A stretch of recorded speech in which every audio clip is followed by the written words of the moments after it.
Kita berjumpa kembali di podcast Main Bola persembahan dari Radar Jogja. Di Rabu minggu ini akan ada laga antara Mantu aku. Fahmi 200. Roll ya, keep roll apa bukan? Wis yo terus salahmu dhewe yo. Kowe ngungkuli kopong tibake. Mantap sekali. Yo. Oke, kita berjumpa kembali di podcast Main Bola persembahan dari Radar Jogja. Di hari Rabu depan ini akan ada laga antara PSIM Jogja menjamu Persijap Jepara, di mana PSIM yang saat ini posisi ke-8 ya, Mi ya. Melawan Persijap yang saat ini di peringkat ke-15. Pada pertandingan terakhir dua tim ini meraih hasil seri, di mana PSIM seri atas main Padang sedangkan Persijap lawan Persis Solo. Dan seperti apa laga kali ini? Langsung saja kita ke Mananto. Ulasannya, Pak. Ya, ini pertandingan yang sebenarnya mandatory win ya. Wajib untuk dimenangkan sama PSIM. Jadi seperti yang dibilang Van Gastel, kalau PSIM bisa menang dari tim yang sedang berjuang di papan bawah atau berjuang lepas dari degradasi, ini ada dua keuntungan. Yang pertama, PSIM dapat nilai 3 dan PSIM bisa menghentikan atau menjauhkan jarak dari papan klasemen dari tim-tim yang ada di zona degradasi, termasuk dari Persijap. Persijap ini memang sekarang posisinya udah naik satu strip ya. Dia udah lepas dari zona degradasi, tapi posisinya masih sangat rawan. Hanya terpaut 2 poin dari PSBS Biak, dan hanya terpaut 3 poin dari Persis Solo dan Semen Padang. Sama poin. Cuma dari sekian banyak tim yang karena ada 4 tim ya yang kemarin berjuang lolos dari degradasi sebenarnya ya. PSBS ini sebenarnya nggak masuk tim yang berjuang degradasi. Sebenarnya mereka awal-awal musim ada di posisi yang cukup bagus. Tapi sekarang mereka juga masuk ke kompetitor itu juga bersama Madura United yang terbaru gitu kan. Jadi ada 3 tim plus PSBS dan 1 Madura United yang sekarang ini sedang horse race untuk menghindari jurang degradasi, dan ketiganya juga melakukan perombakan yang sangat luar biasa. Semen Padang, kemudian Persis Solo, Persijap, kecuali memang PSBS Biak yang tidak melakukan perombakan karena ada sanksi larangan transfer kan dari FIFA. Sehingga mereka ya tetap berjuang apa adanya, tapi mereka melakukan perombakan di sisi kepelatihan. Nah, ini kedua tim ini baik Persijap Jepara maupun PSIM Jogja ini sebenarnya memang PSIM sekarang posisinya lebih baik gitu kan. Tapi dari posisi sekarang PSIM ini ada di posisi ke-8. Dan mungkin dia akan bertahan di posisi 8 sampai pekan depan gitu kan. Karena di bawahnya ini ada Bali United yang poinnya 33, sementara PSIM 37. Jadi Bali United itu butuh 2 laga untuk menyalip PSIM. Dengan catatan PSIM itu nggak menang gitu kan, ataupun nggak dapat poin. Jadi PSIM ini masih bertengger di posisi ke-8 itu sampai pertandingan Rabu besok itu selesai mungkin. Tapi perlu diingat karena beberapa tim ini kan juga memainkan pertandingan terlebih dulu ya. Jadi ada beberapa tim yang memainkan pertandingan terlebih dulu meskipun mereka unggul selisih jumlah pertandingan jauh lebih banyak dibanding dari PSIM gitu kan. Ada beberapa tim yang mungkin nanti akan memainkan laga itu duluan gitu kan. Terus meskipun di posisi 8 tapi Persijap Jepara ini ada di posisi yang ke-15 ya. Hanya saja rekor perkembangan mereka di 5 pertandingan terakhir ini agak cukup menarik gitu kan. Jadi terutama dari perolehan poin. Kalau dari rekor saya pikir PSIM masih di atas karena PSIM ini belum terkalahkan dalam 5 pertandingan terakhir.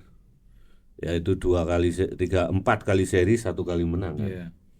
Nah, yang jadi pertanyaan, meskipun PSIM Persijap Jepara ini dari 5 pertandingan ini 1 kali kalah, ya kan?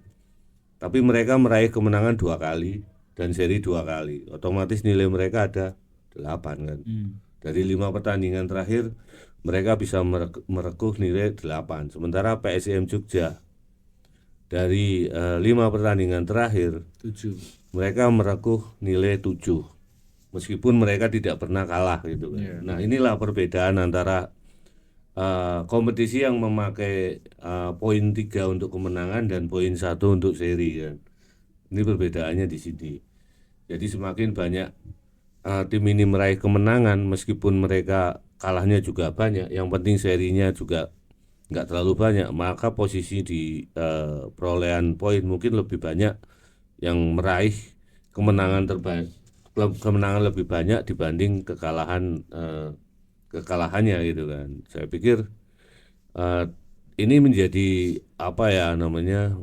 harus menjadi pemikiran juga bagi PSIM, karena PSIM ini pengepul jumlah seri terbanyak 10 seri kan, dari 24 pertandingan. Betul. Nah ini kan sangat luar biasa jumlah serinya ini. Tapi dia memang agak sulit dikalahkan ya, karena dia masih mengantongi 5 kali kekalahan. Jumlah ini sama dengan peringkat kedua dan ketiga kan, Persija. Borneo dan Persija yang masing-masing hanya kalah 5 kali, sementara Persib Bandung baru kalah 3 kali. Yang lainnya itu kalahnya lebih banyak lagi. Tapi kalau ya seperti saya bilang tadi, meskipun jumlah kekalahannya lebih sedikit, tapi kalau serinya lebih banyak, otomatis kan menangnya juga lebih sedikit. Makanya jumlah nilainya ini masih kalah dari Malut United yang meraih 13 kemenangan, meskipun Malut ini sudah surplus 1 kali main ya. Ya, 25 main. Dan Malut ini kan juga pernah dikalahkan sama PSIM. PSIM sendiri. Sebenarnya head to headnya masih unggul di PSIM, tapi secara positioning di table atau di klasemen Malut ini lebih unggul gitu. Nah, kembali ke pertandingan menghadapi Persijap. Jadi rekor Persijap ini nggak bisa dipandang remeh ya. Karena meskipun dia tim ada di posisi yang kurang menguntungkan, tapi dari 5 pertandingan terakhir mereka ini menunjukkan bahwa mereka punya harapan atau punya semangat untuk bangkit. Dan apalagi juga sekarang ada perubahan pelatih lagi. Ini pelatihnya bolak-balik ini. Ya, Mario Lemos jadi Mario Lemos kembali jadi pelatih kepala. Divaldo Alves sekarang gantian. Enak banget ini jabatannya. Iya. Ini enak banget jadi cuma dilukir gitu aja kan. Ya jadi kembalinya Mario Lemos ini sepertinya sedikit membawa dampak perubahan permainan daripada Divaldo Alves kemarin ya.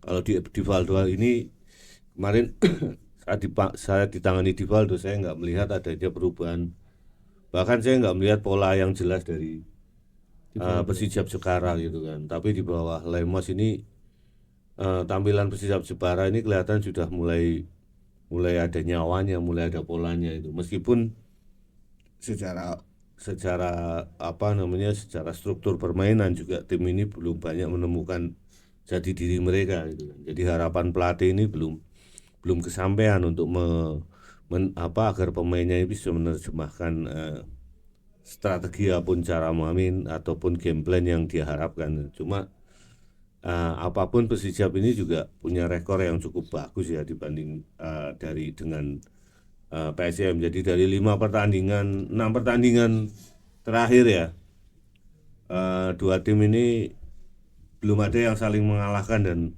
dikalahkan. Betul. Jadi dua-duanya 6 kali berakhir seri dengan 2 kali hanya berakhir 1-1 kan. Dan dari 3 kali pertandingan terakhir, jadi 3-3-nya ini berakhir dengan seri ya. Dan ini menunjukkan bahwasanya meskipun kondisi PSIM ada di atas, ini tidak mudah juga untuk menaklukkan Persijap. Dan PSIM ini sepertinya juga kadang sering bermasalah dengan tim-tim yang ada di bawah. Kayak kemarin waktu ke Semen Padang kita kan berharap dapat mudah mengambil poin ya meskipun main di kandang lawan, tapi ternyata ya begitulah, PSIM ini ternyata masih bermasalah dengan diri mereka sendiri. Jadi saya pikir ini juga ada hal yang di luar teknis yang membuat permainan PSIM ini sekarang kurang begitu berkembang gitu. Saya nggak tahu kenapa, atau mungkin karena faktor kelelahan, kejenuhan, atau faktor bulan Ramadan yang pergeseran jadwal mainnya ini agak sedikit radikal karena agak main begitu malam gitu. Bagi PSIM yang notabene mereka sebagai tim yang baru bermain di Liga 1, otomatis mereka harus menarik napas lebih panjang kan. Terutama bagi manajemennya ini juga pasti dipacu untuk bernapas lebih panjang karena pertandingannya jumlahnya cukup banyak kan. Iya, 34 pemain pertandingan, dan juga ritmenya ini juga lebih keras, lebih sengit, dan lebih penuh intrik kan di Superliga ini. Memang banyak orang yang ngomong nggak usah bicara masalah tim promosi ya, tapi apapun yang namanya tim promosi ya tetap tidak bisa mensejajarkan dirinya dengan tim yang sudah lama ada di Superliga. Bukan aja masalah teknis saja, tapi masalah non teknis itu yang lebih besar. Finansial, ngatur uangnya, ngatur budgetnya, uang ya budget ya, ngatur yang lain-lain termasuk infrastruktur, kemudian juga harus ngatur schedule juga, jadwal juga. Ini kan benar-benar baru bagi teman-teman PSIM ya. Jadi kalau ada orang yang mengatakan bahwasanya tapi kan tim ini budgetnya, nilai skuadnya 80 sekian miliar gitu. Kata siapa gitu kan, kata portal kan. Transfermarkt. Ya kita kan belum tahu itu benar atau tidak. Karena gitu itu angka perkiraan. Dan saya nggak berani mengutip angka itu sebenarnya. Kalau sebenarnya dari itu kan sumber yang belum bisa kita konfirmasi kejelasannya. Iya, karena itu range kan. Ya, jadi saya juga kalau kita di media seperti jurnal koran seperti kita ya, media mainstream, biasanya kita sangat berhati-hati menggunakan data-data itu gitu kan. Jadi saya juga nggak percaya kalau data, kecuali yang ngeluarin data itu kantor pajak, KPP atau DJP gitu kan. Manajemen gitu ya. Nah, itu mungkin saya masih sangat percaya itu, karena pasti itu nilainya real, nggak mungkin nggak real. Jadi inilah yang harus diperhitungkan sama PSIM juga, karena saya pikir ini sudah hampir memasuki sepertiga akhir ya. Iya, tinggal kompetisi ya. Jadi disinilah sebenarnya ujian utamanya PSIM ini berada gitu. Untung PSIM hanya butuh 6 pertandingan, 6 angka ya, 6 poin lah, untuk benar-benar lolos dari kejaran tim-tim yang ada di zona degradasi. Nah, kemungkinan besar Van Gastel sekarang hanya mengincar 6 angka itu dulu, sebenarnya 2 kemenangan lah minimal. Meskipun dengan nilai 5 pun, poin 5 pun, tambahan 5 sebenarnya juga sudah aman, tapi kan ya untuk lebih amannya nilainya lebih naik. 42 lah paling enggak. Nah, setelah dapat nilai itu mungkin Van Gastel akan lebih banyak berimprovisasi kan. Iya, bisa, betul. Nah, berimprovisasi dengan timnya, dan saya berharap 6 poin ini segera didapatkan oleh PSIM. Ini kan masih ada 9 pertandingan ya, Mia. 10 kalau dihitung sama Persijap. 10 pertandingan ya, masih ada 10 pertandingan. Jadi kita harapkan nanti 2 kali kemenangan didapat, berarti kan masih ada 8 pertandingan. Nah, 8 pertandingan ini nanti bisa digunakan oleh Van Gastel, ibaratnya natik tulus lah. Ya kan, apakah dia akan berusaha untuk mencoba semua pemainnya gitu kan, ataukah dia akan mematok dia posisinya di mana gitu kan. Tapi kalau saya pikir kan target dia hanya bertahan dengan nyaman saja di Liga 1 ya. Ya saya pikir menghadapi Persija besok kita juga harus relevan, karena pertandingan pertama di Jepara ini juga cukup menyakitkan ya. Harapannya kan PSIM ini bisa ambil poin penuh dari sana. Tapi nyatanya sampai menit terakhir PSM ini kan menderita banget. Sampai mereka harus membutuhkan tambahan injury time ya untuk menyamakan kedudukan. Nah, ini yang menjadi sebuah hal yang sangat merugikan bagi PSIM.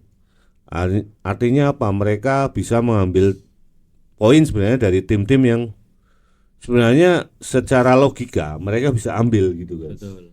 Kan kalau misalnya kita bilang bisa ambil poin penuh dari Persija atau Persib sekarang kan nggak masuk logika kan, Nggak realistis. nggak realistis. Meskipun nanti main di kandang ataupun saat lawan Persija kan main di kandang, tapi kan siapa yang berani bertaruh kalau PSM ini akan menang lawan Persija ya?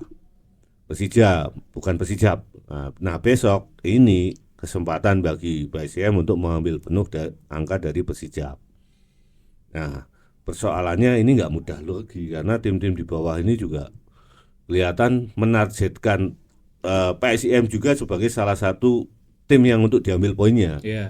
Karena mereka realistis untuk mengambil poin-poin dari tim yang ada di peringkat 3 ke atas itu juga sulit. Betul. Jadi mereka juga fokus ngambil poin dari tim-tim papan tengah seperti PSIM. Apalagi PSIM ini sama-sama tim promosi. Gitu. Mereka kan paling ngambil sekarang positioning dari PSIM, kemudian mungkin ambil lagi dari Kediri atau nanti Madura gitu kan. Saya nggak tahu apa mereka sudah berhadapan dengan Madura atau belum gitu kan. Cuma mereka kalau mengambil kemarin sudah ambil poin 1-0. Putaran kedua? Putaran kedua? Kita sudah. Lupa deh. Ya mungkin. Nah, apalagi dengan tim-tim itu sudah diambil ya, otomatis kan lawan PSM ini harus benar-benar diambil betul gitu kan, nggak boleh lepas. Nah ini yang besok mungkin akan menjadi hal yang cukup menyulitkan bagi PSM karena sekarang PSM sendiri juga secara tim juga akan sedikit terguncang ya karena ada absennya Sudin yang beberapa pertandingan terakhir ini menjadi pilar ya.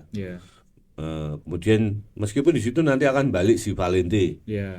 Nah yang menjadi masalah kan karena Van Gastel ini kan menjadikan Sudin sebagai sosok yang spesial sebenarnya di situ.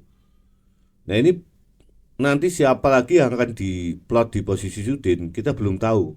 Karena dari sekian pertandingan, sekian laga yang sudah dijalani PSIM, kelihatannya Van Gastel ini belum menemukan sosok pemain lain yang mengisi posisinya Sudin. Kalaupun ada pemain lain yang mengisi posisinya Sudin, pasti dia sudah berulang kali menjadi starter. Meskipun Sudin nggak absen karena cedera ataupun akumulasi kartu gitu. Nah, besok kita akan melihat siapa yang akan masuk di posisi itu kan. Tapi beruntung Valente sudah kembali. Itu yang lain juga sudah nggak ada masalah mungkin. Dan Cahya Supriyadi juga ternyata dipanggil ke timnas. Untuk FIFA Series besok ya, sehingga ini bisa menjadikan motivasi tambahan bagi Cahya sehingga dia nggak boleh lagi berbuat blunder seperti pertandingan sebelumnya gitu. Dan kita berharap bahwasanya dipanggilnya dia ke timnas senior kali ini benar-benar membuat tambahan motivasi, semangat dan kepercayaan diri yang semakin tinggi. Mungkin itu Pak. Praktis untuk waktu istirahat ya PSM punya waktu istirahat lebih panjang dibanding laga sebelumnya dibandingkan Persijap ya. Persijap main kan hari Kamis kalau nggak salah ya. Betul. Ya apa yang disiapkan oleh Van Gastel terutama untuk menggantikan Sudin di lini tengah Mi? Kalau sejauh ini ya mungkin belum atau tidak banyak yang bisa disampaikan karena semenjak pulang dari Padang emang belum ada sesi latihan terbuka dan kayaknya emang nggak ada. Kemarin aku konfirmasi hari Kamis atau hari Jumat ya lupa deh, minta info latihan terbuka kan, dia bilang kemungkinan dari media officernya kemungkinan nggak ada mas karena ini nanti ada libur Sabtu Minggu kalau nggak salah, terus Senin itu Gastel tuh tipe yang kalau sudah terlalu dekat dengan jarak pertandingan dia merasa udah nggak perlu aja, nanti kan bisa nanya di preskon H-1 pertandingan. Nah itu terjadi di situasi saat ini di mana dia bilang Nanti wawancaranya pada saat preskon aja pas nanyanya H-1 pertandingan, yaitu hari Selasa atau besok. Tapi secara garis besar dia sempat menyampaikan itu tadi, Pak Ananto sempat menyampaikan, mengutip ulang Gastel, menang lawan Persijap ini jadi sesuatu yang sangat dibutuhkan karena 3 poin rasanya akan jadi 6 poin. Dan untuk Sudin sendiri statusnya ini belum jelas ya berapa pertandingan dia kena suspend atau akumulasi, karena belum ada, aku cek berkala dari Komdis belum ada informasi soal sanksi yang diberikan, ditambah PSM juga belum memberikan pernyataan apapun soal kartu merah yang diterima Sudin. Semoga sih cuma 1 pertandingan, karena biasanya respon setelah kejadiannya itu juga diperhitungkan, dan kemarin respon atau attitude yang ditunjukkan Sudin setelah dia dapat kartu merah sih menurutku cukup oke, dalam arti dia tidak melakukan protes apapun, dia tidak konfrontasi ke wasit, langsung menerima aja, terus malah bikin gestur permintaan maaf dan langsung masuk ke ruang ganti. Walaupun aku nggak tahu apakah intensinya atau niat dari cara dia mengambil bola atau melakukan foul itu dianggap atau dinilai berbeda dari Komdis PSSI, barangkali itu belum ada informasi sampai sekarang. Ditambah betul Cahaya dapat panggilan dari timnas, walaupun sifatnya sekarang masih profesional atau sementara, karena pemain yang dipanggil untuk FIFA Series-nya John Hartman ini 41 kalau nggak salah, 41 nama, dan itu nanti pasti akan dipangkas lagi. Dan Cahaya harus bersaing dengan kiper-kiper yang secara usia lebih matang. Ada Emil, ada Martin Pas, ada Nadeo dan Hernando di situ. Tapi ini sinyal positif, dan aku sudah konfirmasi ke MO juga, maksudnya mau nitip wawancara dengan Cahaya dong soal pemanggilannya dia di timnas senior sekarang ini, apalagi dengan pelatih baru. Apakah misalnya ada staf jajaran John Hartman yang merekomendasikan, atau malah barangkali dia pernah nonton langsung pertandingannya PSIM, kita nggak tahu. Tapi ini sesuatu yang positif, karena sebelumnya secara reguler Cahaya memang dipanggil untuk timnas, terutama kelompok usia under 23, dan ini sesuatu yang positif juga untuk dia, karena dia salah satu kiper muda di Super League sekarang ya, usianya masih 23 tahun. Terus, soal pemanggilan kiper ini momentumnya kan nanti FIFA Series itu 23 Maret sampai 31 Maret. Itu pertandingan sedang di jeda dalam tanda kutip, tidak ada pertandingan yang berlangsung juga. Jadi PSM juga tidak akan kehilangan dalam tanda kutip Cahaya untuk pertandingan, walaupun sebenarnya kalaupun kehilangan nih situasi yang ya pro kontranya ya. Ya di satu sisi PSM akan kehilangan Cahaya, tapi sisi positifnya Van Gastel mungkin bisa berimprovisasi atau berinovasi dengan kiper kedua ketiga yang sejauh ini menit bermainnya juga masih minim. Harlan Suwardi itu tercatat baru 1 kali tampil lawan Malut. Khairul Fikri itu juga baru 1 kali tampil lawan Persija Jakarta. Sisanya 22 pertandingan tuh full dimainkan Cahaya Supriyadi. Jadi tadi Pak Ananto sempat menyampaikan mungkin di 8 pertandingan sisa, kalau 2 pertandingan PSM bisa merengkuh poin penuh, yang artinya sudah mengamankan diri dari zona degradasi, mungkin Van Gastel bisa melakukan rotasi secara lebih fleksibel atau jauh lebih leluasa daripada pekan-pekan sebelumnya. Dan itu secara pribadi juga sesuatu yang kutunggu juga sih, bagaimana Van Gastel bisa melakukan rotasi pemain yang dalam tanda kutip sedikit radikal dari formasi atau susunan komposisi dia biasanya, karena target untuk bertahan dengan nyaman sudah tercapai. Jadi rasanya nggak perlu ada kekhawatiran untuk kalah dalam tanda kutip, walaupun di situasi sekarang dengan catatannya PSM 10 kali imbang di Liga itu salah satu atau yang terbanyak kalau nggak salah. Dia sih sempat bilang memang kalau tidak bisa memenangkan pertandingan ya paling nggak jangan sampai kalah, dan itu dia buktikan dengan 10 kali hasil imbang. 10 kali hasil imbang berarti kan 10 poin. Baik buruk subjektif ya untuk imbang sebanyak itu, tapi setidaknya tidak kalah, dan catatan kalahnya hanya 5 pertandingan lawan Persita, lawan Borneo 2 kali, Persita, Bayangkara, Persebaya, dan ya Persija Jakarta. Catatan yang oke banget menurutku, karena PSM kalahnya sejauh ini dari tim-tim big five lah bisa dikatakan, yang secara finansial, secara stabilitas tim memang sudah sangat settle gitu.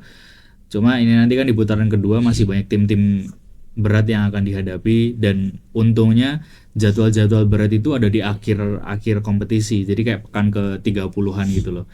Jadi sebelum menuju pertandingan berat itu memang harus sebisa mungkin sejak sekarang merengkuh poin maksimal atau poin 3 dari tim-tim yang secara positioning 5 terbawah atau 7 terbawah menurutku itu. Terus soal venue, besok mainnya malam di Stadion Sultan Agung 20.30 atau setengah 9 malam. Dari Panpel aku sudah coba konfirmasi soal kuota atau jumlah tiket, tapi belum di lock karena siang ini tadi Panpel lewat Wendy Umar sedang rapat koordinasi dengan Polda DIY. Jadi sepertinya masih ada negosiasi soal kuota tiket. Ya betul. Kalau di laga sebelumnya lawan Bali United itu kan kuotanya 6.000 dan itu sold out. Setauku dan dari yang dikonfirmasi Panpel tidak ada intrik atau tidak ada permasalahan yang terjadi setelah pertandingan, jadi berlangsung kondusif. Kalau prediksiku sih besok minimum ya 6.000, semoga sih bisa bertambah ya karena di pertandingan sebelumnya berlangsung kondusif. Gini tuh Mas. Oke. Thank you Fahmi. Yep. Dua laga pertandingan nanti dua tim maksudnya. Dua tim nanti tanpa pemain kunci ya. Di Persijap ada Tiri Ya, yang kartu kartu merah, dan di Sudin. PSM ada Sudin. Nah, Pak Anto, siapa nih Pak kira-kira Pak pengganti Sudin di tengah? Seperti yang tadi dikatakan. pengennya sih Doni. Corve ya. Oh, Corve. Corve malahan. Oh, ya. Tapi kemarin tampil baik loh Pak. Siapa namanya? Corve. Bukan. Seva. Seva. Ya, Seva bikin satu shoot on target. Seva posisinya nggak di situ. Seva posisinya itu J. Ya 8 ya. Ya kan, dan pelapisnya sih kalau nggak Ratmaso dia posisinya di situ. Jadi butuh pemain yang punya tenaga, punya skill, dan punya apa ya, kemauan bertahan dan menyerang sama baiknya di posisinya si Sudin. Sudin ini. Tapi dari beberapa pertandingan kelihatannya juga Sudin ini sulit digantikan. Ya. Kalaupun nanti masuk juga mungkin Seva bisa juga masuk ke situ.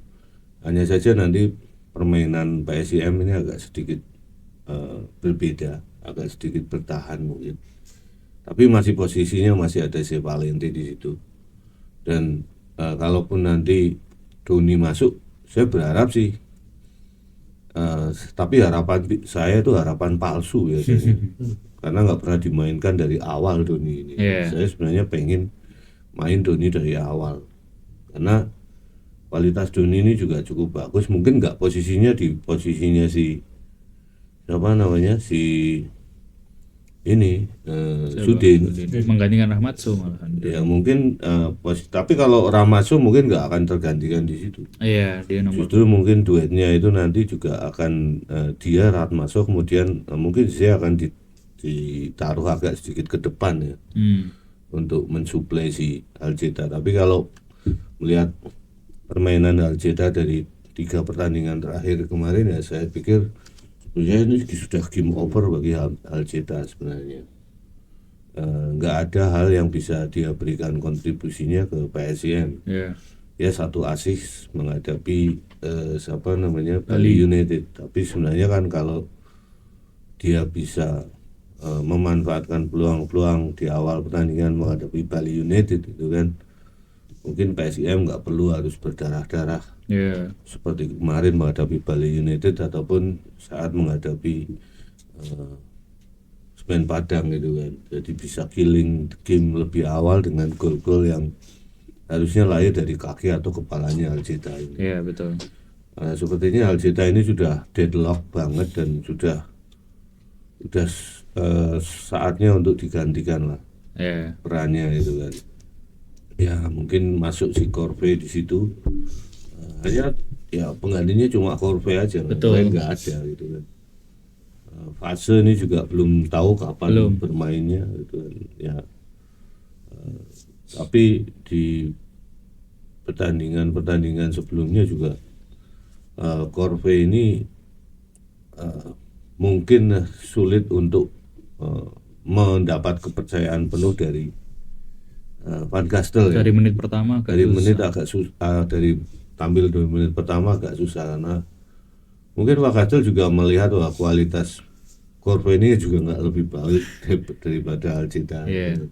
Mungkin itu, mungkin ada sisi positif Alceta lainnya yang sedikit unggul dibanding si Corve ini. Iya betul. Hanya saja kan ya sebenarnya melihat dari beberapa pertandingan sebelumnya, attitude si Corve ini sebenarnya lebih mengerikan dibanding Alceta. Nah mungkin ada otak-atik itu, tapi mungkin sekarang yang jadi fokus dari siapa namanya Hastel itu ya paling dia fokus mencari penggantinya si Sudin aja gitu kan. Kalau untuk posisi yang lain saya pikir nggak ada masalah gitu. Ya sama kayaknya. Ya jadi mungkin nanti kalau yang masuk, saya berharapnya ada 2 yang masuk, Corve sama si Doni gitu kan. Ya salah satu itulah. Kalau Doni kemungkinan besar kan dia akan duet dengan Ratmatso di belakang. Tapi itu juga agak sulit karena Doni ini juga, kalau saya lihat dari beberapa laga pertandingan yang dia turun gitu kan, Doni ini punya kecenderungan untuk lebih ofensif.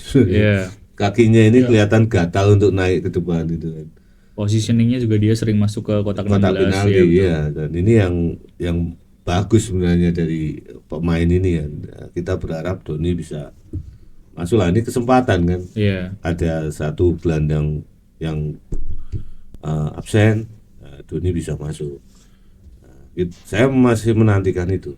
Kalau dari saya tuh sebenarnya berharap Doni main dari menit pertama itu pertandingan sebelumnya, malah pas lawan Semen Padang, karena situasinya kemarin yang di suspend atau yang dapat akumulasi itu Ze Valente. Jadi dengan hilangnya Ze Valente dari skuad membuka kesempatan bagi Doni untuk mengisi satu slot pemain asing. Sementara besok lawan Persija Prabu ini Ze Valente udah balik, dan kalau Doni masuk berarti Rahmatso juga tetap dimainkan. Di tengah udah naruh 3 pemain asing, di belakang juga 3, Iop, Saku, Ramos. Berarti hanya menyisakan 1 pemain asing.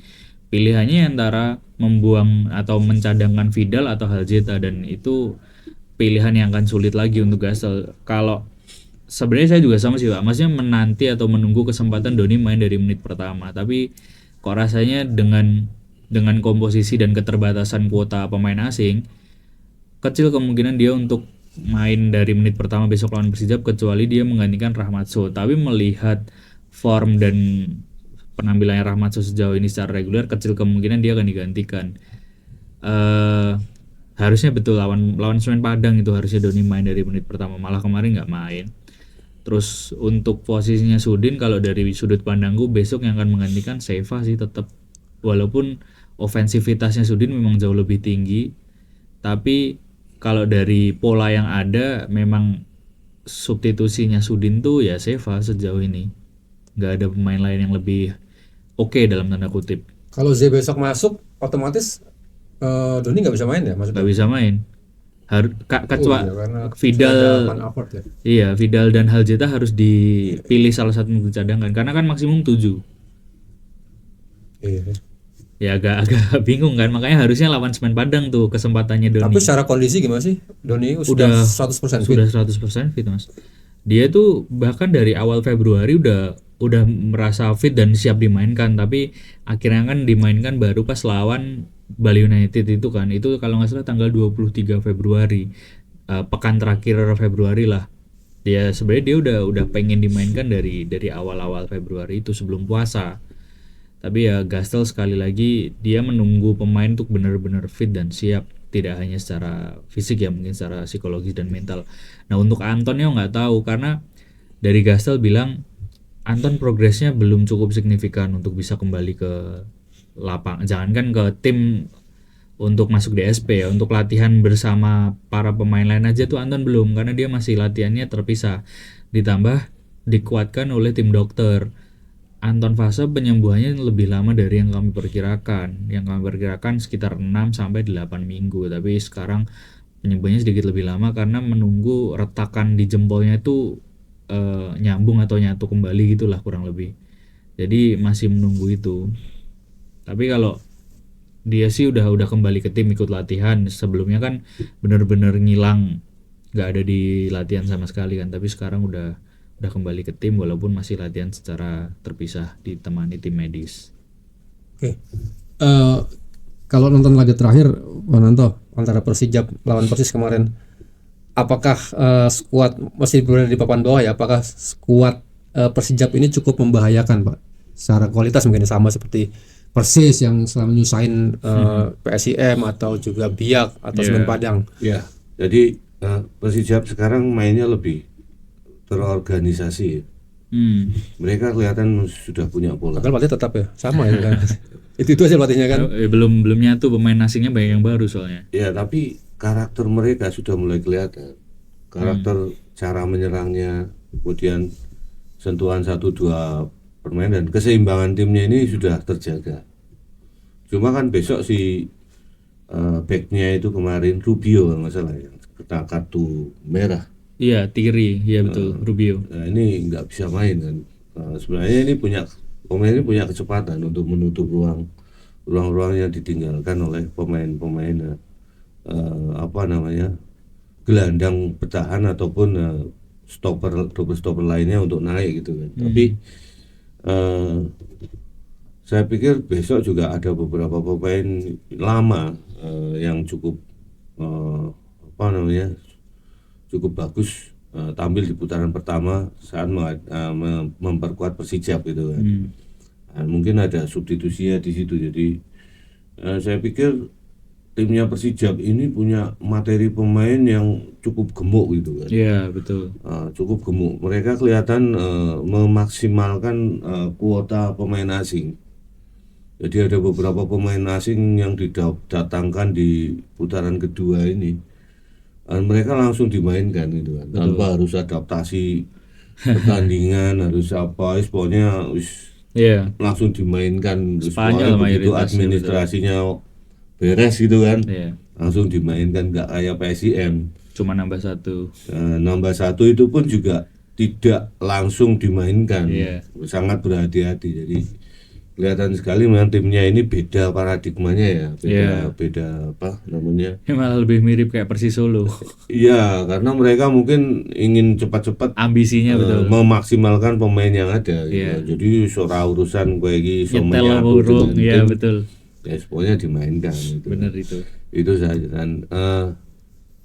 Di putaran pertama lalu lini tengahnya PSIM ini di babak pertama kalah gitu.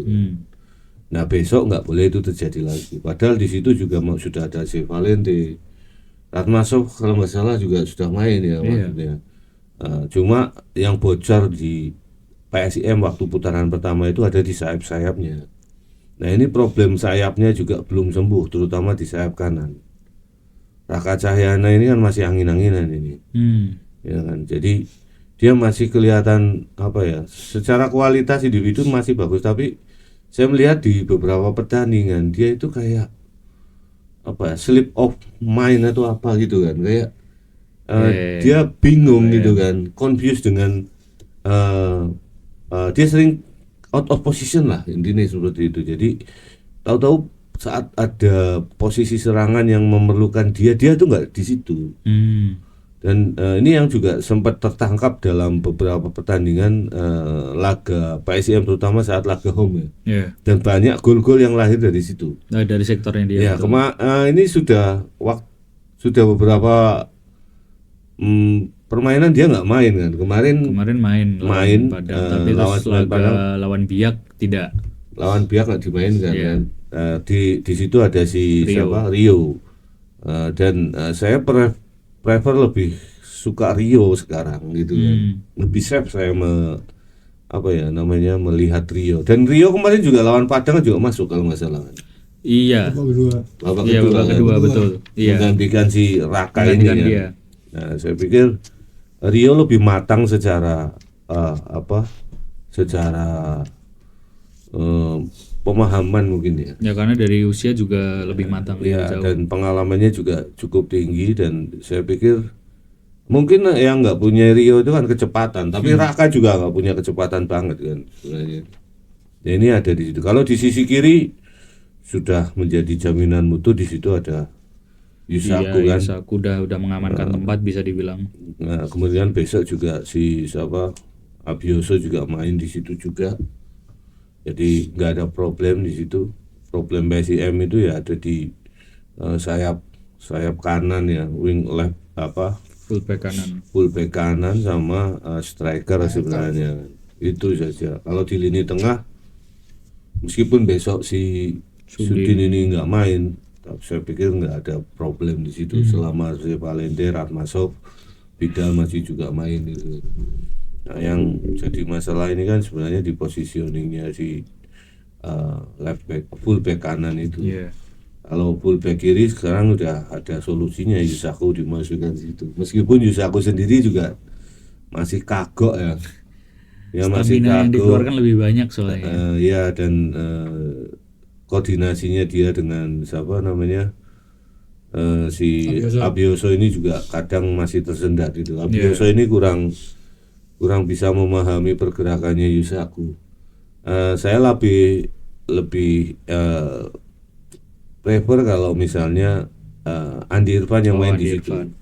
Kemarin di babak kedua permainan dua pemain ini kan cukup enak gitu kan. Iya. Tapi karena kekurangan jumlah pemain ya saya pikir ya segala sesuatunya menjadi sulit. Ya mungkin itu yang perlu dilakukan Pak. Jadi Persijap ini cukup menyulitkan nanti, terutama dan Persijap juga ini Pak ya, sorry saya potong. Kayaknya anti main low block ya? enggak ya? ya dan Terbuka kalau main. mereka justru pertandangannya lebih apa namanya pertahanannya jauh lebih tinggi. Cuma yang jadi masalah ini sebenarnya lini tengahnya gitu kan. Keseimbangan timnya ini masih terlihat belum oke dan transisi dari bertahan ke menyerang ini masih tersendat. Sering mereka melakukan through pass dengan apa ya, umpan-umpan langsung ke depan gitu kan, sehingga lini tengah ini sering nggak dimanfaatkan. Jadi kreativitas lini tengahnya ini sebenarnya sangat kurang. Jadi mereka itu cenderung bermain dari sisi sayap dan menggunakan sayap-sayap cepat mereka yang di situ ada Franka, ada beberapa pemain asing lainnya yang kayak Morelato juga main di situ kan sekarang. Sudi Abdallah juga beberapa pertandingan juga jarang dimainkan. Iya, akan hilang dari itu. Jadi saya pikir besok ini juga akan sangat fisikal banget ya. Iya. Permainannya Persijap itu sangat fisikal ya, karena dari sisi persiapan tim mereka itu nggak sempurna kan, nggak perfect gitu. Ya. Nambah sedikit ini ya, maksudnya aku nonton beberapa pertandingannya Persijap Jepara, terutama di putaran kedua, memang mereka tidak segaris pertahanannya tidak serendah atau tidak low block pada saat putaran pertama. Mungkin salah satu faktornya karena ada banyak substitusi pemain asing di situ. Sekarang tuh cukup dominan pemain dari Spanyol. Apakah karena latar belakangnya mereka jadi lumayan dominan dan percaya diri untuk menguasai bola lebih lama? Itu sesuatu yang positif menurutku, karena akan membuka ruang lebih banyak, akan terjadi space atau lubang lebih baik yang bisa dimanfaatkan PSIM. Ze Valente itu pernah bilang ketika dia jadi man of the match, saya lupa dia jadi man of the match berapa kali, mungkin 5 atau 6 kali. Di salah satu sesi interview pasca pertandingan dia bilang lawan tim dengan low block itu selalu susah karena kami memiliki ruang yang sedikit sekali untuk mengkreasikan peluang. Secara pribadi kami adalah tim yang suka menguasai, secara garis besar kami tim yang suka menguasai bola dengan dominasi tinggi, dan kami membutuhkan tim yang juga punya garis pertahanan cukup tinggi sehingga ada ruang-ruang atau space yang bisa dimaksimalkan di situ. Nah, Persijap itu di putaran kedua dia jauh lebih terbuka memang, garis pertahanan lebih tinggi, tapi masalah mendasarnya yang belum terselesaikan dari Persijap menurut saya adalah cara para pemain mereka ngambil bola atau melakukan full ketika kehilangan bola atau kalah sprint. Kayak laga lawan Persis Solo itu 1 kartu merah 3 kartu kuning, dan beberapa pertandingan sebelumnya di putaran pertama Persijap juga cukup sering dan repetitif dapat kartu merah. Dan ini masalah yang belum terselesaikan ternyata sampai putaran ke-24 atau pertandingan terakhir kemarin. Nah, ini jadi salah satu yang kayaknya sih bisa cukup menguntungkan PSIM Jogja, walaupun di beberapa situasi juga beberapa pemain PSM dapat kartu yang nggak perlu sih rasanya, kayak lawan Biak kalau nggak salah itu Yop dapat kartu kuning gara-gara nendang bolanya kelamaan, dapat free kick tapi dia nggak langsung nendang, terus ada hitungan berapa detik dari wasit terus dia kartu kuning. Walaupun di beberapa momen keputusan untuk mengambil sekali ngambil dari pemain PSIM terutama di lini belakang tuh cukup jarang dilakukan, jadi safe rasanya untuk dapat kartu kuning dari momen-momen seperti itu. Sementara Persijap lumayan sering tuh lini tengah mereka tuh agresivitasnya tinggi sekali. Di situ ada Wahyudi Hamisi itu, terus Rahmat Hidayat itu apa ya Pak posisinya? Rahmat Hidayat di Persijap tuh juga dia lumayan sering tuh dapat. Wah, Davis kayak B aja. Biasa Di aja. atas B aja. Bukan kualitasnya, tapi cara dia ngambil tuh loh. Cara dia Biasa ngambil. aja. Bukan Rahmat Hidayat, pemain lokal yang Drawasi dalam Kalah ya orang Drawasi. Drawasi bagi pendukungnya sendiri ya. bukan Drawasi untuk tim lawan Pak, Drawasi karena cara dia ngambilnya sekali ambil gitu loh. Ya itu saya nyorot itu salah satunya Rahmat Hidayat, terus Wahyudi Hamisi itu. Sementara di PSIM pemain lokal kita malah lebih banyak yang soft dalam tanda kutip, kecuali Reva ya. Reva agak pengecualian itu dengan catatan kartu kuningnya. Reva? Iya, Reva. Lah iya Reva doang kan. Gila, Reva. Apalagi Mi? Apalagi Yang menarik ini Mi, Rahmatso kan ini mungkin Ramadan kesekian kalinya dia di Indonesia. 2 tahun. 2 tahun. Musim lalu kan dia Dia main ada di Persija. kesusahan nggak bermain dengan intensitas yang cukup tinggi di Liga 1 dan dia harus puasa? Enggak sih, nah aku nggak tahu dia tuh puasa apa enggak ya. Tapi kalau dia bilang sih ini Ramadan keduanya di Indonesia karena musim sebelumnya dia main di Jepara dan pasti kan juga melewati fase atau periode Ramadan juga bersama Persijap. Tapi dia bilang tidak ada kendala atau keluhan sama sekali. Terus soal makanan dia juga nggak picky dalam tanda kutip, bukan tipe pemilih, jadi apa aja dimakan. Walaupun aku nggak pernah lihat kayak kontennya PSS Sleman waktu itu kan sempat ada yang buka bersama bareng gitu kan setelah latihan. Di PSM nggak ada, apakah karena pemain asingnya kan lebih banyak nih, sementara pemain lokal pun beberapa juga ada yang Kristiani gitu. Ya dimarahin sama asal buah es campur ya gitu. Ya makanya ya betul, mungkin karena faktor itu bukan makanan yang secara gizi tidak untuk dikonsumsi pemain sepak bola atau atlet profesional gitu ya. Ditambah ya itu sebagian besar atau setengahnya mungkin skuad PSIM banyak yang tidak berpuasa juga, termasuk pelatih kepala. Apakah itu jadi pengaruh sehingga nggak ada tuh konten-konten kayak gitu, atau penyesuaian latihannya sih sejauh ini berjalan normal dan aman karena latihan dipusatkan atau difokuskan mulai dari jam 4 sore. Jadi nggak ada kendala, termasuk buat Rahmatso yang memang dia muslim. Nah yang nggak tahu dia berpuasa atau enggak itu nggak tahu. Intensitas latihannya lebih tinggi atau agak kendur Mi? Kayaknya malah agak kendur deh dibanding yang, karena kan sebelumnya sempat latihan pagi itu banyak dikeluhkan pemain. Satu karena mereka terbiasa sebelumnya latihan sore hari, terus tiba-tiba harus mengubah jam biologisnya ya, dalam tanda kutip harus mengubah latihan ke pagi hari. Apalagi mungkin nggak sebelum puasa kan sempat latihan pagi itu selama beberapa pekan. Itu intensitasnya lebih tinggi karena mereka harus bangun lebih pagi, mempersiapkan diri lebih cepat, terus di drill lebih pagi ya dengan intensitas yang tinggi gitu. Yusaku, beberapa pemain lokal, Abioso tuh sempat bilang latihan pagi lebih capek gitu. Nah latihan sore biasanya sebelum bulan puasa tuh setengah empat udah mulai, tapi kan mereka ada break minum, ada break apa segala macam. Sementara sekarang kan mulainya jam 4 tapi kan nggak ada break sama sekali untuk minum gitu loh. Aku nggak tahu kalau pemain asing apakah toleransi juga untuk ya udah menahan diri untuk nggak minum, atau ya udah minum aja biasa gitu, nggak tahu. Tapi latihan so far aman sih karena nggak ada update pemain cedera juga, kecuali hanya memang Anton Fase saja. Di luar Anton Fase semua pemain sudah dalam kondisi baik, siap dimainkan, termasuk Harlan Suardi. Doni udah main 2 kali juga. Kalau Pak Nanta mengamati sejauh ini Pak dari beberapa laga di bulan puasa, apakah ada penurunan performa Pak, antara di bulan biasa dengan bulan Ramadan kali ini?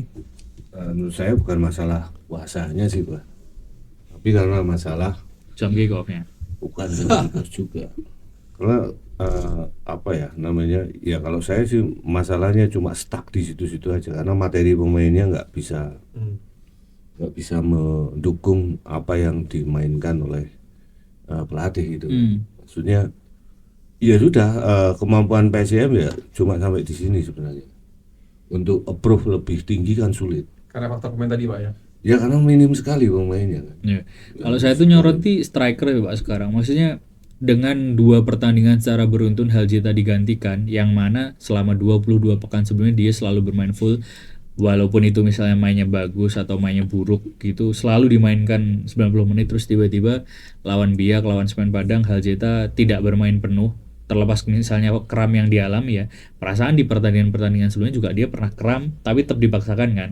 Nah ini jadi sinyal atau isyarat yang menurut saya mungkin Van Gassel juga sudah meragukan keputusannya sendiri untuk selalu memainkan Haljeta 90 menit selama 22 pekan. Ya memang rotasi aku tipe supporter bola gitu ya. Ya yang merasa rotasi itu tetap dibutuhkan. Bagus pelatih punya prinsip dan filosofi sendiri, tapi ketika itu sudah deadlock berkali-kali, ya nggak apa-apa untuk dalam tanda kutip mengingkari prinsipnya sendiri dengan kompromi dan mengubah filosofi, itu nggak apa-apa. Dan kurasa Van Gassel sekarang sudah di titik itu. 22 pekan tanpa diganti kepada Haljeta, torehan 4 gol, walaupun aku tidak mengesampingkan perannya Haljeta di sistemnya Van Gassel, itu tetap jadi kredit tersendiri. Tapi bagaimanapun seorang striker kan tugas utamanya tetap mencetak gol, dan sejauh ini 24 pertandingan dia main baru nyetak 4 gol sih angka yang minim ya. Terus dia diganti Corve mendapat main mungkin 15-20 menit, tapi dengan kesempatan yang sedikit pun rasanya kontribusinya juga nggak bisa dipandang sebelah mata, terutama pas lawan Biak itu dia bikin 1 shot on target yang mana akhirnya bola liar jadi second ballnya Ze Valente. Dan lawan Persija besok sih kurasa situasi ini akan terjadi lagi, hanya tinggal menunggu momentum saja nanti kapan atau di pekan keberapa Haljeta akan digantikan Corve dari menit pertama. Pertanyaanku tinggal itu doang sebenarnya. Sebenarnya tuh Haljeta itu dia murni striker di sistem Van Gassel atau false nine? Striker Pak. Striker tetap menurutku iya. Karena false nine-nya itu Sudin malahan. karena gini, Van Gassel itu kan menerapkan pola 4-2 3-1 sebenarnya. Jadi dia memakai double pivot di situ kan antara Ratmasov dengan Ze Valente. Karena karakternya Van Gassel ini dia lebih ingin keseimbangan timnya ini terjaga. Yeah. Karena sebenarnya Van Gassel ini tidak memainkan sepak bola yang atraktif, itu tidak sebenarnya loh ya. Tapi dia itu memilih untuk memainkan bola, menahan bola lebih lama, menguasai bola, maksudnya mengontrol pertandingan dengan cara menahan bola lebih lama. Jadi ball posisinya di situ. Nah dia membutuhkan pemain-pemain yang kuat di lini tengah sebenarnya, dan juga nanti dia juga butuh 1 striker yang punya kekuatan penguasaan bola cukup tinggi dan juga memainkan bola-bola apa ya namanya pantul gitu kan, wall pass di situ. Terus kemudian dia juga berharap ada kemampuan dari seorang striker ini untuk bisa membantu transisi dalam bertahan. Itu sehingga tugas seorang striker di sistemnya Van Gassel ini juga agak sedikit berat ya. Yeah. Jadi makanya banyak pemain-pemain yang punya karakter ofensif banget itu nggak bisa jalan masuk di sistem ini. Nah kembali lagi bahwasanya kenapa kok di musim ini di beberapa pertandingan kebetulan masuk di putaran kedua, masuk di bulan Ramadan ya. Kenapa permainannya PSM ini kok kelihatan terhenti gitu, kreativitasnya juga terhenti kan. Ya kayak tadi, karena materi pemain sekarang ini enggak justru mengembang tapi menyusut. Ya cuma 26 sekarang. Menyusut dalam artian jumlah pemain yang keluar ini lebih banyak, yang masuk lebih sedikit, yang bertahan juga satu persatu tumbang. Anton Fase, kemudian Doni, kemudian silih berganti Iya. pemain-pemain yang mengalami cedera ataupun kena akumulasi kartu. Ditambah lagi performa pemain yang mulai ada beberapa pemain yang mengalami penurunan, atau dia nggak mengalami penurunan tapi dia berkembang nggak gitu loh. Stuck ya. Ya kan, masa kayak misalnya sekarang yang menimpa Reva. Reva itu kan dianggap dia kurang ofensif kan, sama Van Gastel loh ya ini yang. Terus kemudian di lini belakang di situ Andi Setio, Teddy ini sudah sering terpinggirkan malahan. Sekarang malah masuk si Job van Aert ini. Terus kemudian yang masih tidak decline tapi fluktuatif itu Raka sama siapa kiper ini, dia nggak decline sebenarnya tapi dia nggak turun banget gitu, cuma dia naik turun nggak stabil. Nano lah ya, betul. Ya jadi terus kemudian sehingga ini membuat permainan PSIM ini seperti stuck, jenuh dan sampai menabrak tembok tebal saat mereka harus berkreativitas di lapangan. Nah ini permainan ini akan sangat terganggu kalau salah satu pemain ini hilang, yang ada di sistem ini hilang. Jadi kayak kemarin kehilangan Valente udah terasa sekali. Kemudian nanti kehilangan Sudin juga pasti akan terasa kan, pasti akan terasa. Terus kemudian kemarin ada hilang Fase itu juga kelihatan terasa. Pemain pilarnya hampir semua pernah hilang dari skuad. Nah, Vidal pernah, itu. Ze pernah. Jadi substitusi antara pemain inti dengan pemain cadangan itu jomplang. Yeah. Jadi kualitasnya memang agak jauh dan juga bukan masalah kualitas ya, mungkin kualitasnya sama. Tapi kalau yang diharapkan Van Gastel ini kan pemahaman terhadap sistemnya sebenarnya. Gitu kan. Kita nggak bisa kita gini aja, kita nggak bisa membayangkan antara Corve itu bisa tersisih dengan si Abioso kan nggak pernah terbayangkan awalnya, tapi ternyata tersisih juga. Terus kemudian Sudin tiba-tiba masuk reguler. Sudin tiba-tiba masuk ke situ, padahal di situ kan banyak gelandang-gelandang yang bahkan ada beberapa gelandang yang mantan pemain timnas, meskipun timnas kelompok umur gitu. Kayak misalnya Iqbal, ya kan.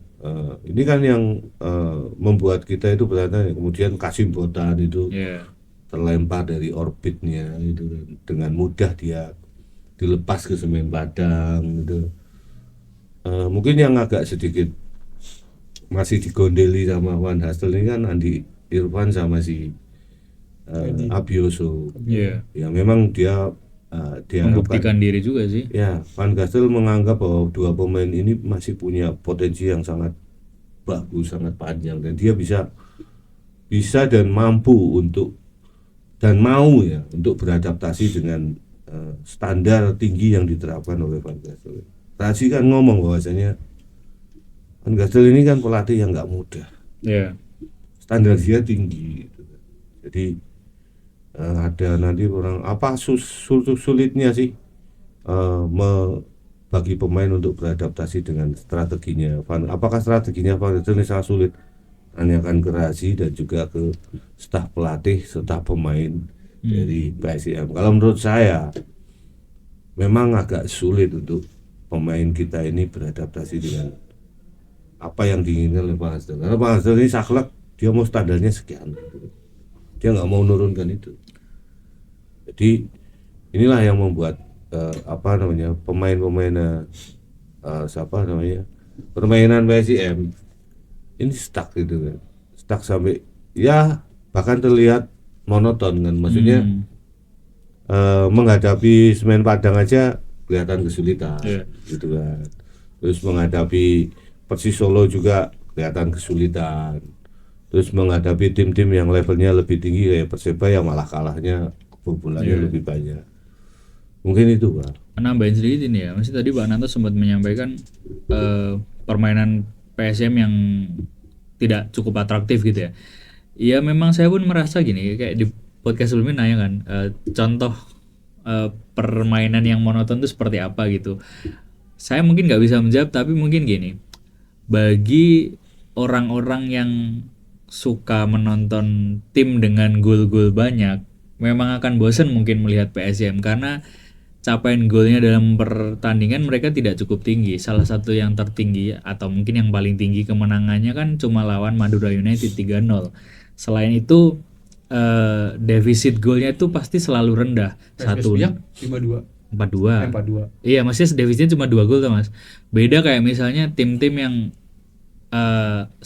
sebutlah kayak Borneo, Persita, Malut, yang itu defisit golnya selalu tinggi, agresivitasnya tinggi, permainannya atraktif. Kayak kemarin terakhir lawan Persebaya, Borneo itu menang 5-1. PSM kan tidak didesain oleh Van Gastel untuk bermain dengan cara atau pola seperti itu. Mungkin yang bisa desain cuma strikernya aja. ya mungkin ya itu apakah sebenarnya Van Gastel juga pengen Sebenarnya nyetak 5 sistem gol. seperti yang dimainkan Van Gastel ini sebenarnya peluang untuk mencetak gol itu jauh lebih tinggi Pak. Tapi kalau saya melihat Van Gastel lebih mengedepankan stabilitas timnya, stabilitas sistemnya daripada nyetak gol sebanyak-banyaknya. Ya kalau sekarang misalnya bandingkan aja tim yang nggak main secara struktural seperti PSIM. Mereka nggak menggunakan sistem, langsung aja bola ke depan, kan bola sering hilang. Iya. Atraktif karena apa? Mungkin menang lari, kemudian bisa menciptakan peluang, iso ngegol ki. Nah, itu yang mungkin dikatakan atraktif kan. Atraktif di sini kan permainan satu pemain itu bisa melewati 5 atau 6 orang gitu kan. Ya toh. Itu kan yang mungkin dikatakan atraktif. Tapi sekarang kan ya sulit untuk seperti itu. Dan sepak bola itu kan sekarang pakai sistem lah, nggak usah jauh-jauh. Maksudnya sekarang kelihatan sekali kan, maksudnya perkembangan sepak bola Indonesia dari tahun ke tahun itu kan nggak mengenal struktur permainan yang jelas. Yeah. Itu. Saya sekarang dikenalkan oleh sekarang banyak pelatih yang mencoba untuk membawa harus filosofi. Main sepak bola itu harus terstruktur loh. Yeah.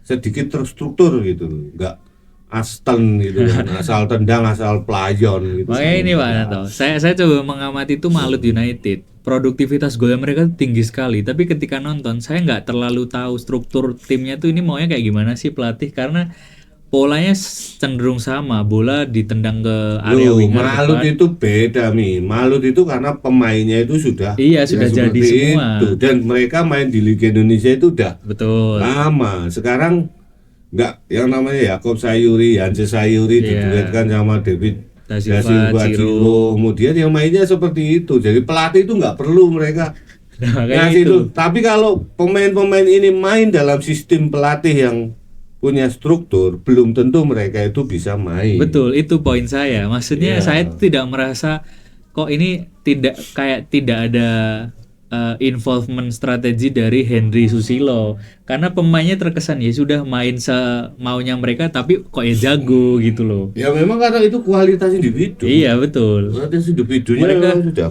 mereka semacam tidak punya kolektivitas yang bagus sebagai tapi kan mereka struktur. bisa menang banyak, bisa kalah juga. Betul, defisit maksudnya nyetaknya banyak tapi kemasukan banyak. Iya, kayak kemarin lawan PSM akhirnya kan 3-3. 3 sama betul. Jadi gini loh.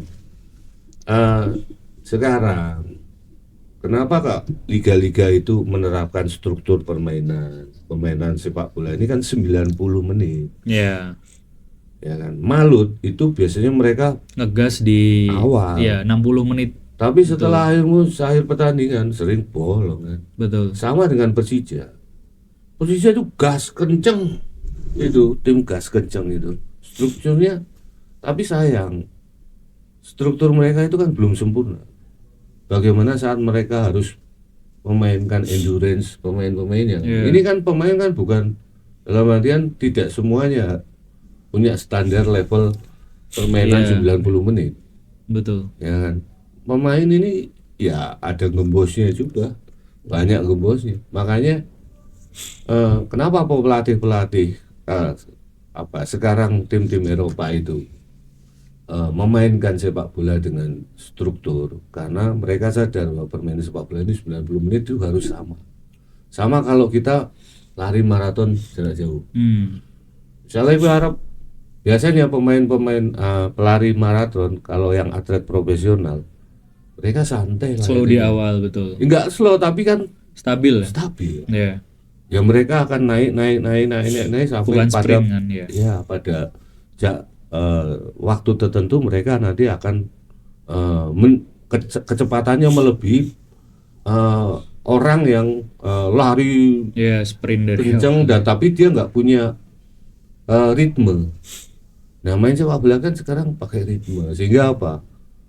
Pemain ya sekarang kalau dari fisik pemain mungkin ritme pelatih itu hampir sama kok. Cara menaikkan level fisiknya seperti apa hampir sama, karena manusia ya. Oh iya. Karena ini manusia, jadi kira-kira ya hampir sama lah. Ya mungkin ada beberapa pemain, ada beberapa dalam tanda kutip pemain dari negara tertentu, orang dari negara tertentu yang punya ketahanan atau paru-paru lebih volume paru-parunya itu lebih banyak menampung udara atau oksigen. Iya. Karena mungkin dia berasal dari daerah gitu kan. Tapi itu juga mungkin kan nggak terlalu signifikan banget kalau tidak ada sistem yang untuk mengatur mereka agar bermain lebih mengikuti ritme gitu kan. Jadi ritmenya ora jelak-jeluk lebih stabil gitu kan. Iya betul.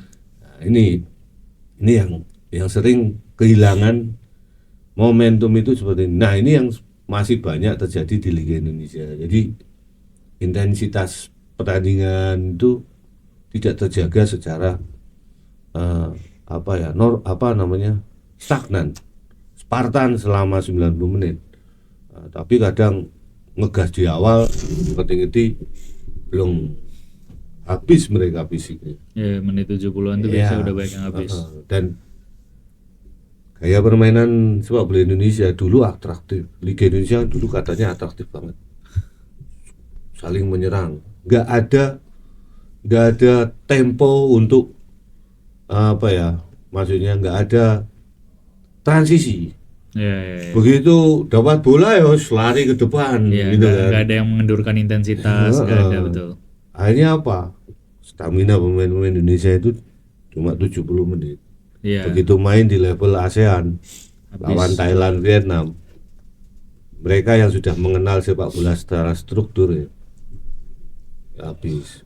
Makanya klub-klub dari Indonesia kalau bermain dengan klub-klub dari Vietnam atau dari Thailand secara materi pemain sebenarnya mungkin lebih bagus klub-klub Indonesia. Tapi cara mainnya mereka lebih terstruktur. Inilah akhirnya kan level sepak bola Liga Indonesia ini kan masih di bawah mereka. Ya kita harus akui itu, ya kan? Kita harus akui itu bahwa itu kenyataannya seperti itu. Ya karena apa? Karena ini baru transisi. Tim-tim di Liga Indonesia ini baru transisi untuk memainkan sepak bola yang terstruktur. Coba tanya aja pemain-pemain yang dari Eropa datang ke sini ya. Kalau yang dari Brasil, rata-rata mereka karena bermodal talent. Iya, betul. Itu. Bermodal talent. Tapi kalau yang dari liga-liga Eropa gitu, mereka yang main dengan sistem struktur. Main sistem dan mereka dari awal belajar sepak bola secara struktur, pasti mereka kaget. Tapi kalau pemain-pemain Latin, Brasil gitu, mirip sama sini, Argentina sprint, itu mereka mau bahwa sepak bola Indonesia itu ya hampir sama dengan similar. Mereka bisa beradaptasi di sini karena ya itu. Tapi pemain-pemain Brasil itu kan sekarang jarang juga yang masuk ke liga-liga Eropa yang punya struktur liganya permainannya kecuali talentnya beneran bagus banget. Ya, dan mereka menguasai cara bermain seperti itu. Bisa main dengan sistem. Ya, tapi kalau yang hanya mengandalkan Jogo Bonito gitu kan kayak dulu gitu. Oh iya. Sekarang agak sulit masuk. Sekarang siapa sih pemain Brasil terkenal gitu kan? Paling Vinicius. itu juga sekarang bermasalah di Madrid. Gitu kan. Yang di Barcelona itu sekarang juga Rafinya ya. Rafinha gitu kan. Nah, Rafinha dulu waktu di Liga Inggris juga main di mana gitu kan. Sekarang Richarlison main di Tottenham gitu kan. Dia juga jarang jadi pilihan utama. Nah, itu loh makanya ya sekarang ini sepak bola Indonesia saya seneng ada beberapa pelatih yang berani mencoba memainkan memasukkan itu nih. Tapi sekali lagi kadang supporter atau pemilik klub ini nggak sabar.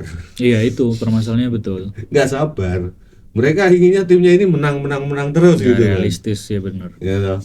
Seorang urusan iki tim promosi, wae kudu menang tiap pertandingan ya. Makanya kadang gini, kalau kemarin pertanyaannya adalah definisi monoton itu gimana? Ini kalau dari sudut pandangku, kayaknya para supporter PSIM itu banyak yang menganggap Van Gassel monoton tuh karena produktivitas golnya minim. Itu kayaknya. Yang pertama itu, yang kedua susunan pemainnya itu saja. Iya. Ya. Sekarang tuh masih nggak sih? Mungkin kita ngalamin juga ya mungkin ya kayak latihan pelatih di tengah lapangan, sayap suruh lari, diumpan dari tengah, di crossing, masih nggak nih pola latihannya gitu? Apa itu? Nggak ada. Dulu kayak gitu Pak ya kayaknya ya Pak ya. Dulu saya zaman nonton latihan di sini pun iya ngalamin tuh. Gimana pelatih di tengah. Di 3/4 lapangan, tengah lapangan, main satu suruh lari. Lari untuk ngejar bola? Enggak, lari sayap lari flank, flank lari, dikasih bola ke tengah tuh, terus crossing. Ya gitu modelnya kalau dulu. Nggak ada. Dulu seperti itu. Ya. Ngalamin model seperti itu. Makanya seperti itu. Begitu Indonesia lawan Vietnam yang mereka melakukan bola cutback, ya kan, tidak melakukan crossing lambung tapi cutback, kebingungan. Sekarang udah nggak ada latihan. Nggak ada. Emang nggak pernah lihat skema kayak gitu. Dapat latihan seperti itu. Ya cutback pola crossing dengan cutback dengan cara bola ditarik tapi mendatar dan membelakangi agak ke belakang gitu kan. Ini kan baru-baru aja di eranya Sintayong. Betul. Ya kan. Dulu Indonesia itu sering kecolongan dengan gol-gol itu waktu lawan Thailand, waktu lawan Filipina, atau juga waktu lawan apalagi lawan negara-negara kayak Jepang, Korea dan negara-negara Timur Tengah. Itu banyak gol-gol seperti itu yang terjadi bola cutback. Eranya Sintayong itu sudah mulai diajari gitu kan. Nah makanya perubahan besar yang saya lihat itu sekarang dari pemain-pemain yang dididik Sintayong ini kan sudah mulai tersebar di klub-klub ini kan. Nah ini sudah mulai paham bagaimana main dengan struktur. Makanya mereka juga survive sekarang. Iya benar. Ya kan, mereka masih ada loh didikannya Sintayong yang masih punya jam terbang tinggi di liga. Iki Rizkyrido, bahkan masih reguler panggilan timnas, betul. Iya, terus siapa namanya Nadeo itu juga sekarang masih banyak. Tapi era sebelum itu, eranya Iwan Dimas, ya udah hampir semua hilang. Sudah nggak kedengaran. Iya benar. Ya kalaupun main rata-rata ya sisanya siapa? Putu Gede, Ilhamuddin, Hansamu. Maksudnya kan mereka sudah tidak di level top perform. Bitahan sekarang masih ada. Kemudian Egy juga. Asnawi, kemudian si siapa lagi? Arhan, meskipun sekarang dua-duanya cedera, tapi kan masih perform mereka. Itu masih ada. Jadi Sananta, Brod gitu, Marcel itu kan yang ngambil keberaniannya Sintayong menaikkan dia ke timnas senior. Ronaldo masih Ronaldo Kuateh. Cedera dia. Ronaldo Kuateh itu di mana ya? Madura atau mana gitu? Tapi dia sempat di Turki juga lah, Liga kalau Turki. Kalau bapaknya di kota gede kan. Roberto Kuateh. Tim apa ya? Di Poran yang 40 gol kalau nggak salah. Hah? Karena itu paling gede sendiri. 40 gol. Kalau nggak salah sih. Nggak masuk top skor. Di satu kompetisi 40 gol. Gila. Kalau nggak salah loh. 40 ke 20 gitu. Tetap aja 20 di satu kompetisi pendek banyak banget itu. Ya jadi sekarang banyak pelatih-pelatih yang punya konsep gitu kan. Ya betul. Ya memang mereka nggak semuanya sukses di sini kan. Kayak Thomas Doll gitu kan. Tapi kalau saya melihat Thomas Doll, tetap saya menganggap Thomas Doll itu sukses di Indonesia. Thomas Doll itu Jerman kan ya? Jerman. Filosofinya. Filosofinya bagus gitu kan. Maksudnya sekarang Persija kan ya masih ada lah, Iya. masih ada unsur-unsurnya Thomas Tuchel di situ kan. Malah saya dengan sekarang pemain-pemain mudanya nggak itu. ngerasa Mauricio Sousa sespesial itu karena emang pemainnya bagus-bagus aja Persija sekarang. Mauricio Sousa kan sebelumnya di Madura kan ya, Ya, nggak sespesial itu kayaknya dia. tapi di Madura juga perform juga dia. Tapi kalau sekarang kayaknya saya lebih merasa karena apa namanya finansialnya ya karena sangat stabil ya Ya Persija. karena Terus, kualitas pemainnya. iya, kedalaman skuadnya sangat oke. Terus kayak kemarin pas dia di kartu merah yang mendampingi asisten pelatihnya, mainnya cenderung lebih bagus malahan pas lawan mana itu lupa aku. Persija menang bawahnya. Ya, jadi sekarang ya itu ya, problemnya sekarang tinggal dari supporter mau sabar atau tidak gitu kan. Memang tidak semua pelatih-pelatih yang datang itu bagus. Buktinya banyak 10 pelatih sudah dipecat. Ya, jadi ada juga pelatih yang ternyata dia juga nggak paham gitu kan. Dia hanya bermodalkan license aja, Iya. tapi dia nggak paham. Dia kesini cuma ya karena di negaranya nggak dapat- di hire. nggak dapat kerjaan kan kesini kan. Karena dia sertifikatnya tinggi gitu. Ya itu banyak seperti itu kan, dan kita kan lihat kan beberapa kali tangani tim juga timnya ambil gitu kan. Kalau 1-2 kali dia menangani tim jelek kemudian dia pindah tim ternyata timnya bagus kan berarti yang bermasalah bukan dia tapi Iya. mungkin ada yang lain. Tapi kalau dia sudah di hire ke sini pindah tapi timnya itu tetap jelek, tetap jeblok, berarti kan yang bermasalah pelatihnya, Iya. ya bukan pemainnya atau pengurusnya gitu. Tapi rata-rata memang sih dengan intensitas latihan seperti Gasol ini butuh pemain dengan rate kualitas mungkin harus di atas ya mungkin. Iya. Ya Iya. Razi itu kan bilang bahwasanya EPA-nya PSIM sekarang ini kan nggak satu pun yang dilirik oleh Gastel. Gastel, karena Gastel itu menginginkan standar yang tinggi, gitu kan. Nah, Razi ya juga cukup pusing sebenarnya untuk mengikuti standarnya bukan Gastel ini. Karena apa? Pemain-pemain dengan standar yang tinggi pasti kan dia juga bayarannya tinggi. Betul, itu Ini mungkin salah satu ini aja. Saya ngomong kan dulu zamannya Vlado di PSIM ya. Vlado kan lisensinya UEFA kan. pelatih ya. Nah, dia itu kan main latihan ini pendek, tapi setelah mainnya long pass sampai dicaci sama supporter. Dia aja kemarin dipecat kan. Nah, setelah dipecat tuh asisten yang mau cerita kan ke kita. Vlado tuh main nggak seperti itu kalau latihan. Kita main ya benar Eropa, teknis Eropa. Cuman kalau di lapangan bermain seperti itu, saya nggak tahu lagi. Ya itu karena pemainnya nggak mampu kan. Ini siapa makanya sekarang? Nggak apa-apa, ya kan udah masa lalu tuh itu. Ya kalau seperti itu artinya kan memang ya butuh untuk bermain gaya Eropa itu butuh pemain yang pemahaman skill tinggi. Ditambah gini, aku merasa pemain asing itu juga mempengaruhi loh. Kayak di PSM sekarang tuh menurutku ya, atau di Liga 1 ya, rata-rata di skuad pemain asingnya 10 atau maksimum 11, dan itu cukup membantu bagaimana pelatih menjalankan sistem atau struktur. Aku nggak kebayang misalnya pemain asing di skuad cuma 3 atau gimana, itu pasti akan jauh lebih susah untuk mengkomunikasikan, untuk menjalankan skema itu. Ini memang agak jadi problem bagi sepak bola Indonesia itu cukup banyak sekarang, tapi sudah mulai terpetakan satu-satu. Kalau dulu kan problemnya satu mafia sama wasit gitu kan katanya kan. Mafia gitu. wasit. Nah, iya dong, mafia sama wasit katanya. Sekarang kan sudah mulai terpecahkan lah ini kan. Maksudnya sudah penggunaan VAR dan macam. Ya memang masih ada sih keluhan-keluhan itu, tapi kan itu main behind the gun-nya sebenarnya, SDM-nya aja kan.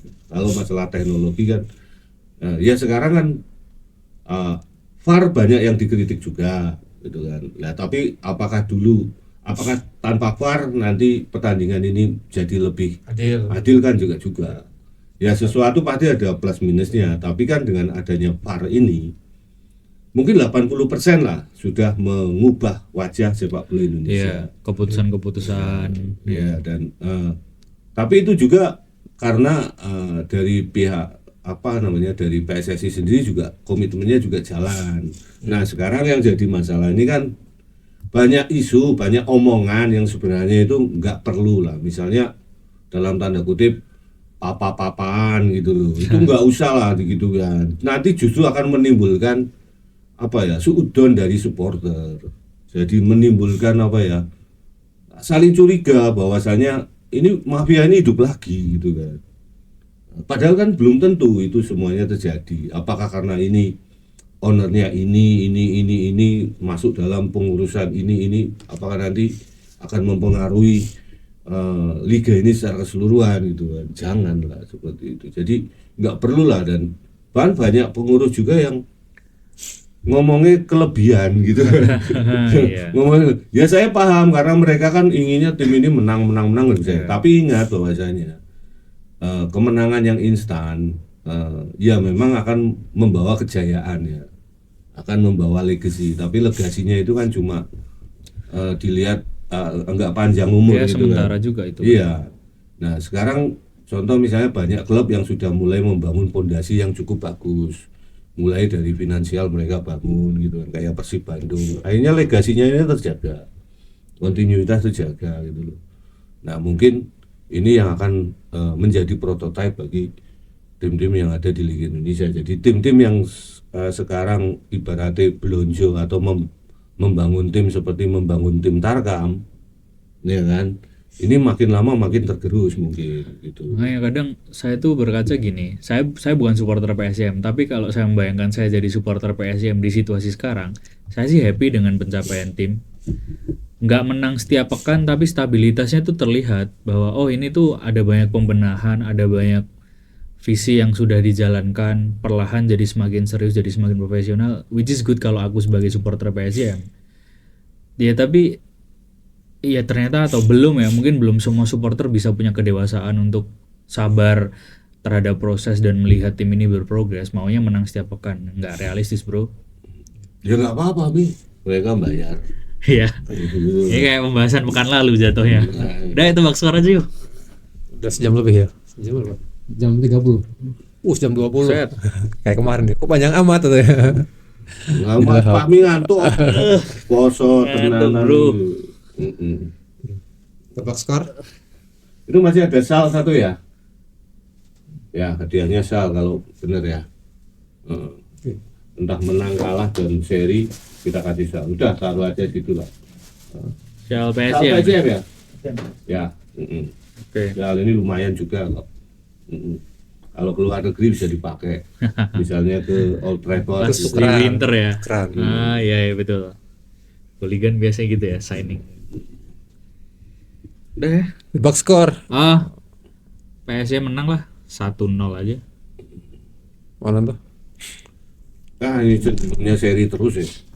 Saya optimis menang deh kali ini. Saya 2-0, 2-0. Saya terlalu optimis itu. Optimis ya. Ini PSM itu kadang sulit ditebak loh. Iya.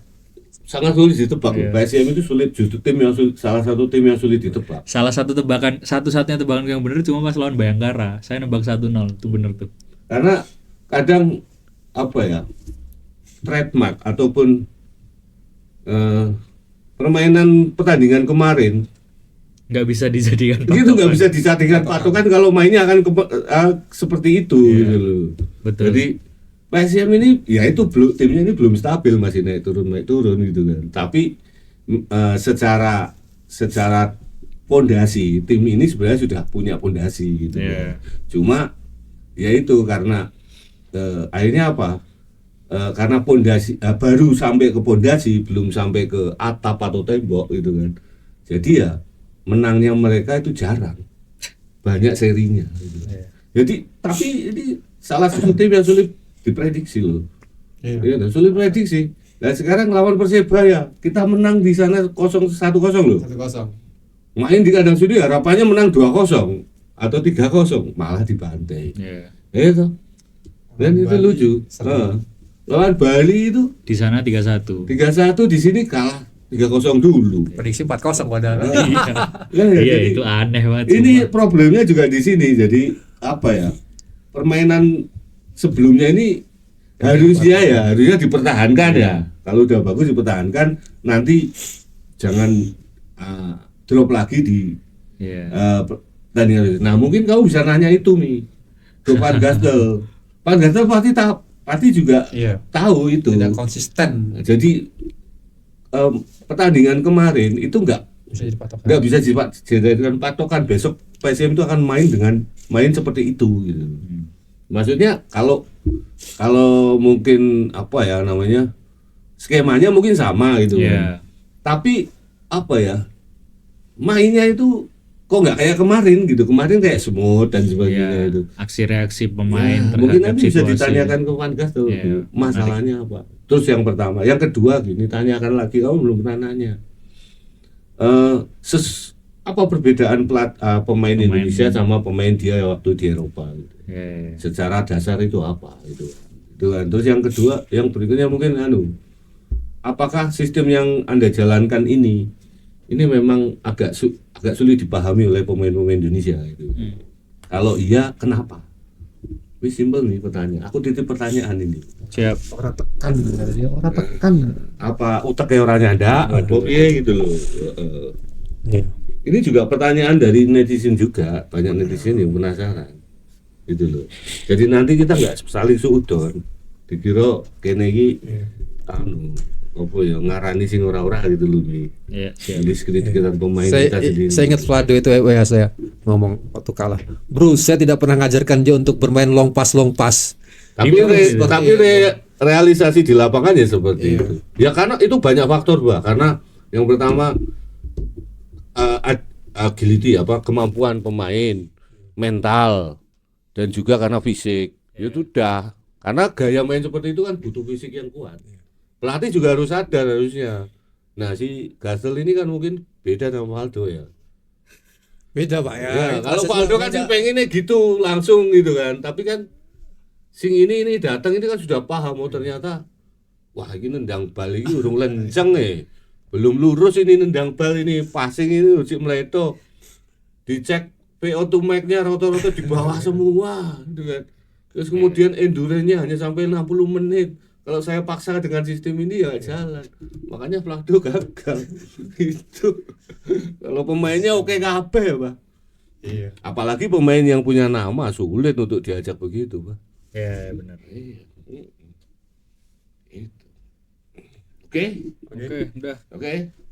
Silahkan ditebak lagi nanti hadiahnya sama Sal dari PSM. Nanti kalau menang dan banyak yang tepat nanti hadiahnya lebih dari satu pemenangnya. Kita cari lagi. Monggo silahkan. Silakan ditebak ya. Ini berarti pertandingan terakhir di bulan Ramadan ya? Iya. Di bulan Maret ini ya? Habis itu kan lebaran terus break main lagi habis lebaran. Lebaran loh, Mi. April ya? Main lagi April. Oh, berarti liburan lebaran dulu. Ini Balik berarti ya, balik kampung ya. Makanya aku segera ngejar wawancara nih sebelum balik. Oh, berarti si Van Gastel juga mudik nih. Nah, kayaknya iya. Mudik lebaran juga. Mungkin iya. Tapi sulit saya tiketnya loh, Mi. Dia mah punya banyak duit ya. Enggak lah, saya mau lewat ngendi? Lewat Timur Tengah di bom ya. Naik kapal. Lewat Selat Hormuz nggak bisa. Iya betul ya. Kapal getek. Sekarang ini sulit itu. Bisa jadi juga stay di Jogja sih. Lah apa dia lewat Amerika dulu? Naik pesawat B2. Enggak kena radar. Enggak tahu apa ada yang flightnya langsung enggak lewat Doha sama Dubai ya. Bisa jadi lewat sana ya samudra. Tapi kan nggak bisa. Biasanya kan rata-rata Eropa flight di Dubai ya Pak ya? Iya, dari dulu. Transit di sana ya? Kalau enggak ke Turki, tapi kan itu lewat Iran, lewat daerah Timur Tengah lah. Jadi setelah tanggal 11 besok main lagi 3 April. Lalu main lama, hampir ya 3 minggu lah, lebih ada itu. Bagi pemain Eropa main di Liga Indonesia sangat senang. Karena seminggu mereka hanya main sekali kan. Iya. Rata-rata. Karena cuma satu kompetisi Satu doang. kompetisi aja. Wis, nggak ada piala FA, nggak ada piala Ciki, Ya champion. nggak ada. Ada ya champion ada. Champion ada tapi kan cuma dua klub tim aja. ya. Persib dan satunya Dewa. untuk itu aja Conference League ya. Iya. Ya nggak masalah. Oke, sekian dulu ya podcast kali ini. Sampai jumpa di podcast selanjutnya. Assalamualaikum warahmatullahi wabarakatuh. Waalaikumsalam. Waalaikumsalam warahmatullahi wabarakatuh.